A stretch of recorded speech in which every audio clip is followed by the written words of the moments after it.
በተለይም ደግሞ ብዙ ጊዜ አይናችን አካባቢ በተለይ የታችኛው አይናችን እብጠት በሚኖርበት ጊዜ እንዲሁም ደግሞ ቆዳችን ላይ የሚታዩ አንዳንድ ምልክቶች በሚኖሩበት ጊዜ እንዲሁም ደግሞ የፀጉር በጊዜ ሂደት የሚፈጠር የፀጉር መሳሳት የሚሆን የፀጉር መርገፍ በሚፈጠርበት ጊዜ እንዲሁም ከንፈር የመድረቅ ወይም ደግሞ የመሰነጣጠቅ በሚኖርበት ጊዜ ጥፍራችን በተመሳሳይ የመገልበጥ የመሳሰሉት ለውጦች የሚያሳይ ከሆነ አንዳች ነገር በሰውነታችን ውስጥ እየተካሄደ እንደሆነ ይጠቁማል።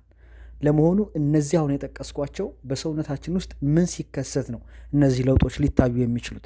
እጅግ በጣም ጠቃሚ ቪዲዮ ነው። ብታዳምጡት ትጠቀሙበታላችሁ። ይህንን አካውንቴን ፎሎ ብታደርጉ በየጊዜው የሚገራረሙ የጤና መረጃዎችን ወደ እናንተ የማጋራ ይሆናል። እንግዲህ የመጀመሪያው አይን ነው። እንግዲህ አይናችን የታችኛው ቆዳ ላይ የሚታይ የመሸብሸብና የማበጥ ምልክት ሲኖር ጨው የበዛበት ምግብ አብዝተን በመውሰድ ጤናችን አደጋ ላይ እየጣልን እንደሆነ በግልጽ ማሳያ ነው። ከዚህም ባለፈ ደግሞ ከፍተኛ መጠን ያለው የአልኮል መጠጥ እየጠጣን ኩላሊት ጋር የተያያዘ የጤና እክሎችን እያስተናገድ ሊሆን ይችላል። ምናልባትም ሲወስዷቸው ለእናንተ ወይም ደግሞ ስትወስዷቸው ለእናንተ ሰውነት የማይስማሙ ምግብ አይነቶችን እንዳሉም ማሳያ ነው። ለምሳሌ ወተት የማይስማማቸው ሰዎች አሉ፣ የወተት ተዋጽኦ ወይም ደግሞ የስንዴ ዘሮች የማይስማማቸው ሰዎች አሉ። ስለዚህ ከላይ የጠቀስኩት እንግዲህ አይናችን እነዚህን ምልክቶች ካየን እነዚህ የጤና ችግሮችን እያስተናገድን ነው ማለት ነው። ሌላው ቆዳ ነው። እንግዲህ የእርጅና ምልክት ተደርጎ የሚታሰበው የቆዳ መሸብሸብ ከአጥንት ጋር የተያያዙ ከፍተኛ ችግሮች መከሰታቸውንም ይናገራል። አየሩ ቀዝቀዝ ሲል ደረቅ የቀለም መቀየርና የሚያሳክክ ምልክት በቆዳ ላይ ሲከሰት ደግሞ ከመተንፈሻ አካል ጋር የተያያዘ የጤና እክል እንዳለብን ማሳያ ምልክት ነው። የቆዳ ላይ ሽፍታና ቀይ ነጠብጣቦች ምልክቶች ደግሞ በቆዳችን ላይ ቀይ ሽፍታ ወይም ደግሞ ነጠብጣቦች በሚታዩበት ጊዜ ከፍተኛ ጭንቀትና ድብርት እንዲሁም ደግሞ ፍርሃት ሲበዛ የሚከሰቱ ሁኔታዎች ናቸው ማለት ነው። ሌላው ፀጉር ነው።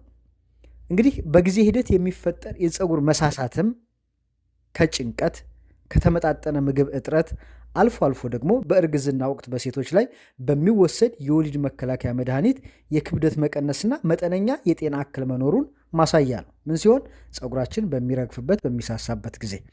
ሌላው ከንፈር ነው። እንግዲህ ደረቅና የተሰነጣጠቀ ከንፈር ሰውነታችን ከፍተኛ የሆነ የፈሳሽ መጠን እንዳነሰው ማሳያ ነው። ይሄ ማለት በቂ ውሃ እየጠጣን አይደለም ማለት ነው።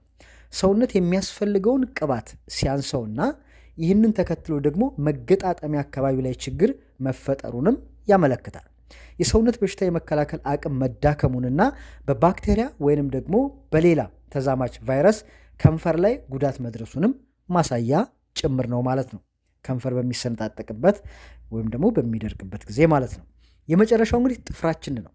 ጥፍር ሲሰነጠቅ እና ሲጎረጉድ ሰውነት ውስጥ ያለ የብረት መጠን ማነስ፣ የደም ማነስና ከልብ ጋር የተያያዘ ችግር እንዳለ ማሳያ ምልክት ነው። ጥፍር አብዝቶ ነጭ ሲሆን ወይም ደግሞ ሐምራዊ የሚመስል ቀለም ሲይዝ ደግሞ የጉበትና ኩላሊት ላይ አደጋ ስለመኖሩ ማሳያ ምልክት ነው። እንግዲህ እነዚህ ምልክቶች ሲከሰቱ ችላ ከማለት የሕክምና ባለሙያ ማማከርና ተገቢውን ክትትል ማድረግ እጅግ በጣም ወሳኝ ነው ማለት ነው። እንግዲህ ለዛሬ ብታዳምጡት ያልኩት የጤና መረጃ ይሄ ነበር። ነገ በተመሳሳይ የጤና መረጃ ተመልሰን እስከምንገናኝ ይህን አካውንቴን ፎሎ ማድረግ እንዳትረሱ። መልካም ምሽት።